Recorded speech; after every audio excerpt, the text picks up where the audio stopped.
Welcome to another episode of Investies. This week on the podcast, I have one of the most important announcements of my life. I am moving forward with taking a seat as state representative for District 107 in the state of Texas. Before I get into what the responsibilities of this role will be, I want to talk to you about how this transpired.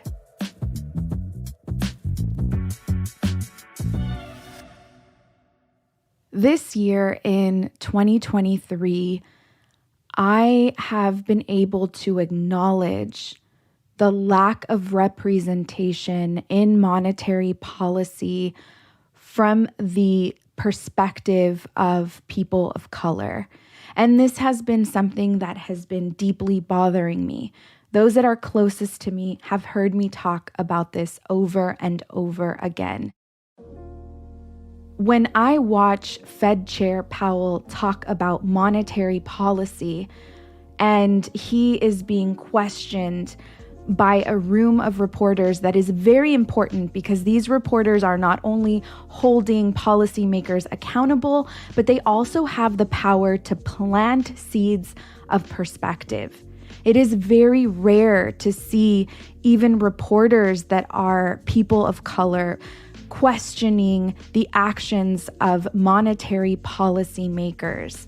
And the politicians that have the most influence on monetary policy tend to be white. There is a lack of perspective from a person of color. And so I have been building up this desire to one day in the future potentially impact monetary policy within politics. This is something that I was seeing for myself much later down the future, in my 60s maybe. Definitely not anytime soon. On Saturday, December 9th, late at night, I received a text message to consider running for this position. On Sunday, December 10th, I had a meeting with the current state rep, the one that I would be replacing. I understood that there was a high chance that no one would run against me and that the runway could potentially be clear for me to take the seat. However, there was always a chance that another candidate could come in, that a Republican or a Libertarian would decide to run. As of today, we are very confident that the runway is clear and that I will be taking this seat. The decision to do this was life-altering, and it definitely was not an easy decision, one that I needed to make in just a couple of hours. It will be a sacrifice. I will have to move to Austin for 5 months out of the year. And if you know me personally, you know that my children mean everything to me. My son is only 7 years old, and he would be impacted the most. I want to share with you one of the biggest reasons that pulled me to move into this direction. The position only pays $7,000. Meanwhile, this position in California and in New York pays over $100,000.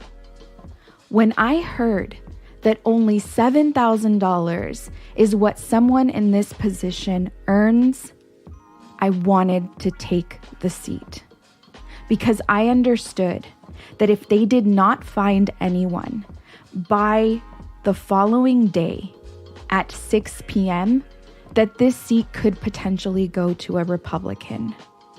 I also understood the slim chances of finding another woman of color that lives in my district that would be able to afford to put herself in this position. My district is working class. My house costs $262,000. That is in and around how much the homes in my area cost. It was very clear to me that this is by design.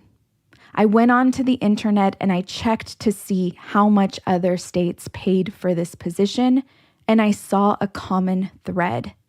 In Republican states, this position sometimes gets paid $0. This means that you have to be extremely well off to sustain yourself in this position.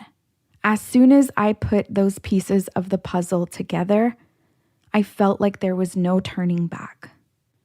I have decided to be of service and represent the constituents in my district and bring forward their biggest concerns to the state. With that being said, I am fully aware that the laws that I will advocate for will impact Texans across the state. And so while my top concern is my constituents, I understand that I will be impacting the state of Texas. It was important for myself and for Rep. Victoria Nieve Criado to maintain a Latina with progressive values in this seat. I am currently surrounded by a team of volunteers that are helping me execute my website, that are helping me put all the pieces in place so that I can succeed in this position. With that being said, I am sensitive to having only a team of volunteers that are not getting paid for their contributions. I understand the importance of being a public servant, but I also understand the importance of getting paid.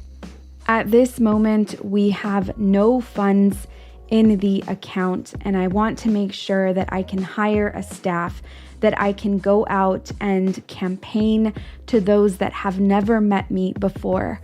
I am seeking support. I am seeking contributions to help us move forward and make the changes that need to be made in the state of Texas. The backwards decisions made by politicians that have impacted the state of Texas are not isolated to Texas. Texas is a leader in this country, and we need to make sure that it is leading forward and not backwards. We need to make sure that we continue the fight for women's rights, that we protect the resources for healthcare and education for our people. I am calling for your support. Whether you live in Texas or outside of Texas, your contribution matters. Head over to lindafortexas.com, lindafortexas.com to make a contribution.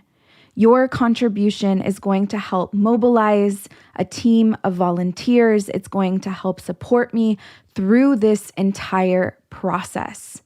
While I am making the contribution of my time and my effort and my perspective and my advocacy, I would appreciate for you to support with your monetary contribution. I also want to make it very clear that In Lose We Trust will remain an educational platform as we continue to learn about economics, the stock market, and of course, monetary policy. As we continue to understand a scarcity mindset and move towards an abundance mindset, that we are not limited to our current circumstances, but we are as expansive as everyone else has the potential to be expansive in this country. Investees will also remain a podcast that is intact, focused on the education of our community members. I appreciate your support during this process. I'm your host, Linda Garcia, and you're listening to Investies, a Cosmic Standard and In Luz We Trust production. A very special thank you to the team, Eliza Smith, Jacob Winnick, and Asia Simpson.